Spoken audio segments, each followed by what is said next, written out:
République de Guinée, merci beaucoup pour cette décision courageuse que vous avez prise. La Guinée a décidé de préserver son franc guinéen au détriment de l'éco qui n'est ni éco ni écolo. Merci beaucoup pour cette décision. Parce que vous ne pouvez pas avoir la souveraineté de conduire votre propre politique monétaire si votre monnaie n'est pas gérée par vous-même. Oui, vous ne pouvez pas encadrer ni accompagner votre politique de développement, ni votre industrialisation si votre monnaie est gérée par d'autres personnes. C'est une question de réalisme. La monnaie gérée de manière souveraine permet de réduire l'influence des puissances étrangères.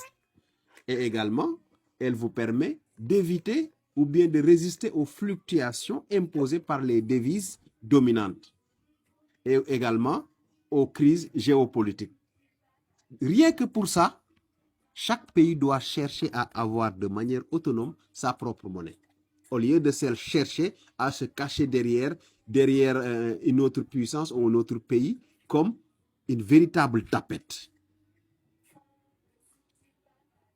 Si vous n'avez pas votre souveraineté monétaire, votre indépendance monétaire, il vous est impossible de financer votre développement national. Vous êtes exposé aux institutions financières internationales. Vous n'êtes pas capable de conduire des politiques d'industrialisation, des politiques d'infrastructure. Vous êtes dépendant aux institutions financières internationales qui vous dictent comment vous devez faire, qu'est-ce que vous devez faire et quand vous devez le faire. En tant que pays autonome, en tant que pays souverain, c'est tout simplement inadmissible. Et je pense que c'est ce que les autorités guinéennes ont compris. Pour rien au monde, ne vendez pas votre souveraineté. Pour rien au monde, ne dilapidez pas aujourd'hui votre indépendance. C'est votre dignité. Préservez d'abord votre dignité avant d'aller voir ailleurs. Et si vous perdez votre souveraineté, votre indépendance, vous avez perdu votre dignité, je vous le dis. Parce que c'est des gens qui vont décider à votre place, c'est des gens qui vont réfléchir à votre place, c'est des gens qui vont vous imposer des choses que vous n'auriez pas dû faire. Et je vais vous dire une chose, peuple de Guinée, que personne ne vous vende du rêve. Personne. Tout pays qui veut la sécurité, la stabilité géopolitique doit contrôler sa monnaie. Pourquoi? Pourquoi la monnaie est aujourd'hui un levier de stabilité sociale, de stabilité géopolitique? Parce que les crises monétaires engendrent des tensions sociales. Et ces tensions sociales-là, qu'est-ce que ça produit? Souvent des manifestations, des dirigeants balayés, une instabilité institutionnelle. Et souvent, ça conduit les pays, je parle des tensions sociales, vers des guerres civiles. Je vais vous donner un exemple de tension sociale. On peut dire que ce n'est pas issu d'une monnaie. Mais prenez l'exemple de la Libye. C'est des tensions sociales qui sont à l'origine de tout ce qui est arrivé aujourd'hui.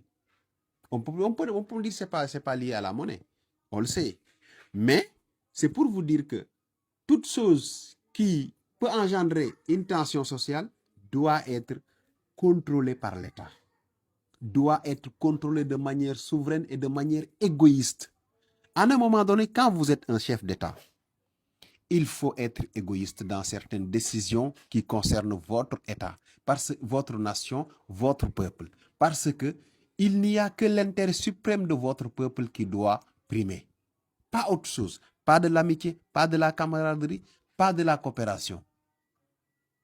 Ça, il faut que ça soit clair aux yeux de tous les Africains. Maintenant, aussi, il faut savoir que les crises monétaires, aujourd'hui, réduisent les capacités des pays à défendre leurs intérêts géostratégiques.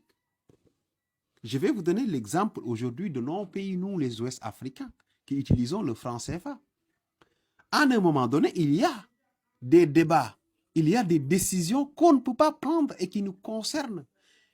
Et une personne peut prendre cette décision-là à notre place et les conséquences vont être ressenties par des générations et des générations.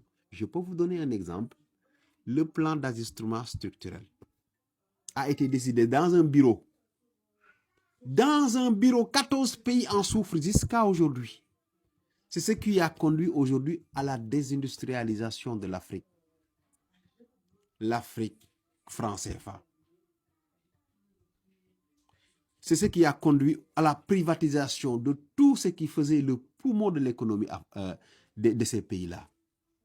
Des vagues de licenciements, des milliers de pères de famille sont plongés depuis ce jour dans une pauvreté la plus extrême même, je dirais. Et cette décision-là n'a été prise ni par un président de la République, ni par un collège de premiers ministres, ni un collège de ministres des Finances, ni un collège de présidents. Ça a été décidé en France dans un bureau. À plus de 6000 km, des personnes qui vont souffrir qui souffrent encore de cette décision-là. Ceci est une preuve que votre position aujourd'hui de rester avec votre franc guinéen est la meilleure décision et que personne ne vous vende du rêve. Vous êtes sur la bonne voie. L'éco n'est pas écolo. C'est un deal. Ne participez pas à ces deals-là. Le continent africain a assez de problèmes. Votre peuple a assez de problèmes pour aller encore se mettre dans d'autres problèmes. C'est clair? J'espère que je me suis fait comprendre. Je vous remercie de cette décision. Franchement,